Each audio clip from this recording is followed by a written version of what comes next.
1981 മുതൽ 86 വരെയുള്ള 5 വർഷക്കാലങ്ങൾ 61ഓളം സിനിമകളിൽ അഭിനയിച്ച നടിയാണ് റാണി പത്മിനി.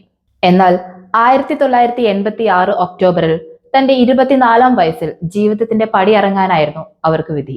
42 വയസ്സുകാരിയായ അമ്മ ഇന്ദിരാകുമാരിക്കൊപ്പം ചെന്നൈയിൽ അണ്ണാനഗറിൽ ആർഭാടപൂർണമായ ജീവിതം നയിക്കുകയായിരുന്നു റാണി പത്മിനി.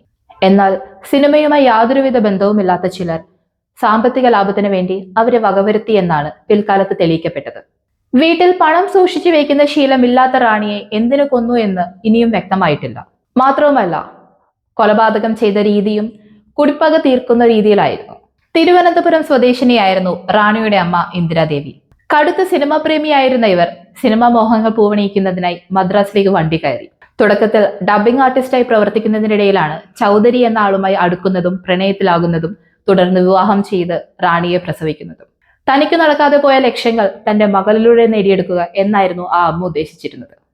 സിനിമാ ജീവിതം തുടങ്ങിയതിനു ശേഷം നിരവധി ആളുകളെ തന്റെ വീട്ടിൽ ജോലിക്കായി നിയമിച്ചിരുന്നു റാണി പത്മിനി. ജബരാജ് എന്ന അയാളാണ് ആദ്യം ജോലിയിൽ പ്രവേശിച്ചത്. അയാൾ റാണിയുടെ ഡ്രൈവർ ആയിരുന്നു. തൊട്ടു പിന്നാലെ വാച്ചുറായി ലക്ഷ്മി നരസിംഹനും വന്നു. ഇയാൾ നിരവധി കാർ മോഷണ കേസുകളിൽ മുൻപ് പിടിക്കപ്പെട്ടിട്ടുള്ള വ്യക്തിയായിരുന്നു എന്ന് പറയപ്പെടുന്നു. ഗണേശൻ എന്ന പാചകക്കാരനായിരുന്നു മൂന്നാമൻ. അപരിചിതരായ 3 പുരുഷന്മാരെ 2 സ്ത്രീകൾ തനിച്ച് താമസിക്കുന്ന വീട്ടിൽ ഒപ്പം കൂട്ടിയാലുള്ള ഭവിഷ്യത്തുകളെ കുറിച്ച് പോലും പണമുണ്ടാക്കാനും ആർഭാട ജീവിതം നയിക്കാനുമുള്ള തത്രപ്പാടിനിടയിൽ ഇന്ദിരാദേവി ചിന്തിച്ചില്ല. റാണിക്കാകട്ടെ അതിന് തക്ക പക്വതയും കൈവന്നിട്ടില്ല. ആവശ്യത്തിലധികം പണം കയ്യിൽ വന്നപ്പോൾ താമസിച്ചിരുന്ന ബംഗ്ലാവ് സ്വന്തമാക്കണമെന്ന ആഗ്രഹം അമ്മ ഇന്ദിരയിൽ നാം വിട്ടു. ആ വീട് ഏർപ്പാടാക്കിയ പ്രസാദ് എന്നയാളെ വിളിച്ചു വരുത്തി റാണി സംസാരിച്ചു. അക്കാലത്ത് സിനിമയിൽ ബ്ലാക്ക് മണി പതിവായിരുന്നു. ലക്ഷങ്ങൾ പ്രതിഫലം പറ്റുന്ന താരങ്ങൾ യഥാർത്ഥ തുകയുടെ വളരെ ചെറിയ അംശം മാത്രം കണക്കിൽപ്പെടുത്തി വാങ്ങും. ബാക്കിയുള്ള തുക രേഖകളിൽ പെടാതെ നേരിട്ട് കൈപ്പറ്റും. ഈ വിവരങ്ങളെല്ലാം ജബരാജിന് നന്നായി അറിയാമായിരുന്നു.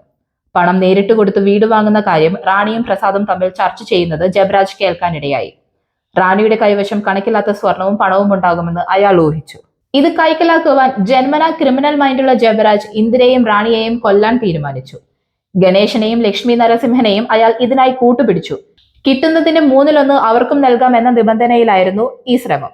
കൊല തെളിയുകയും കൊലപാതകളെ കണ്ടെത്തി ശിക്ഷിക്കപ്പെട്ടെങ്കിലും അക്കാലത്ത് മാധ്യമങ്ങളിലും സിനിമാ വൃത്തങ്ങളിലും ചില ഊഹാപോഹങ്ങൾ പ്രചരിച്ചിരുന്നു. കൊലപ്പെടുത്തിയ ജബരാജ് ധനാപഹരണം എന്ന ലക്ഷ്യം മുൻനിർത്തി കാലേക്കൂട്ടി പദ്ധതിയിട്ട് നടപ്പിലാക്കിയ കൊലയല്ല ഇതെന്നും, അങ്ങനെയായിരുന്നുവെങ്കിൽ അയാളും കൂട്ടാളികളും എന്തുകൊണ്ട് റാണിയുടെ പക്കലുണ്ടായിരുന്ന പണവും ആഭരണങ്ങളും മോഷ്ടിച്ചില്ല എന്ന വാദവും ഉയർന്നു. മറ്റൊന്ന്, കാർ മോഷ്ടിക്കാനായിരുന്നുവെങ്കിൽ അതിക്രൂരമായ 2 കൊലപാതകങ്ങൾ ചെയ്യേണ്ട ആവശ്യമുണ്ടായിരുന്നില്ല. സർവീസിങ്ങിന് പോകും വഴി അയാൾക്ക് കാറുമായി കടന്നു കളയാമായിരുന്നു. പലപ്പോഴും രാത്രി കാറുമായി സ്വന്തം വീട്ടിൽ പോയി കിടന്ന ശേഷം പിറ്റേന്ന് റാണിയുടെ ബംഗ്ലാവിൽ തിരിച്ചെത്തുന്നതായിരുന്നു ജബരാജിന്റെ രീതി. ആ സമയങ്ങളിലൊക്കെ അയാൾക്ക് കാർ മോഷ്ടിക്കാമായിരുന്നു. പിന്നെ എന്താണ് കൊലപാതകത്തിന് പിന്നിലുള്ള പ്രേരണ എന്ന ചോദ്യമാണ് അഭ്യൂഹങ്ങളിലേക്ക് നയിച്ചത്. അക്കാലത്ത് റാണി പത്മിനി ഒരു പ്രമുഖ നടന്റെ മകനുമായി അടുപ്പത്തിലായിരുന്നുവെന്നും വിവാഹം കഴിക്കണമെന്ന് നിർബന്ധിച്ചിരുന്നു എന്നും പറയപ്പെടുന്നു. ഇല്ലാത്ത പക്ഷം അദ്ദേഹത്തിന്റെ വീട്ടുമുമ്പിൽ ഗർഭസത്യാഗ്രഹം ഇരിക്കുമെന്നും പറയപ്പെട്ടിരുന്നു. അതിന്റെ പക തീർക്കാൻ അയാൾ ജബരാജിനെ ഉപയോഗിച്ച് അവളെ വക വരുത്തിയതാകുമെന്നും പറയപ്പെടുന്നു. മരണം സംഭവിച്ച സ്ഥിതിക്ക് കാർ മോഷണം ഹരമായ അയാൾ അനേകം കാറുകളിൽ ഒന്ന് എടുത്തുകൊണ്ടു പോയതാകാമെന്നും ചിലർ നിരീക്ഷിക്കുന്നു. മറ്റു ചിലരാകട്ടെ ഇതൊരു കൊട്ടേഷൻ കൊലപാതകമെന്നും പറയുന്നു. കൃത്യം നിർവഹിച്ച ഉന്നതനെ സംരക്ഷിക്കാനായി വീട്ടുജോലിക്ക് നിന്ന 3 സംഘത്തെ കുടുക്കുകയായിരുന്നെന്നും ചിലർ ആരോപിക്കുന്നു. ഇതെല്ലാം വെറും സംശയങ്ങളും ഊഹാപോഹങ്ങളും മാത്രമാണ്. നിയമപരവും ശാസ്ത്രീയപരമായി യാതൊരുവിധ അടിത്തറകളുമില്ലാത്ത ഇത്തരം വാർത്തകൾ സിനിമാ വാരികകളിലെ വെറും ഗോസിപ്പ് കോളങ്ങളായി മാറി. എന്തായാലും അന്വേഷണങ്ങളൊന്നും പ്രമുഖരിലേക്കും മറ്റും എത്തിയില്ല. മോഷണം നടത്തിയെന്ന് ആരോപിച്ച് ഈ 3 പേർക്കിടയിലേക്ക് മാത്രമായി അന്വേഷണം പര്യവസാനിച്ചു. അല്ലെങ്കിലും ഏത് കൊലപാതകത്തിലും ചെയ്യിപ്പിച്ചവരെക്കാൾ ചെയ്തവർക്കാണല്ലോ ശിക്ഷ നൽകുക. അക്കാലത്ത് സിനിമാ മേഖല സ്ത്രീകൾക്ക് തീരെ സുരക്ഷിതമല്ല എന്ന സന്ദേശമാണ് റാണി പത്മിനിയുടെ വിയോഗം നമ്മളോട് പങ്കുവയ്ക്കുന്നത്. നന്ദി.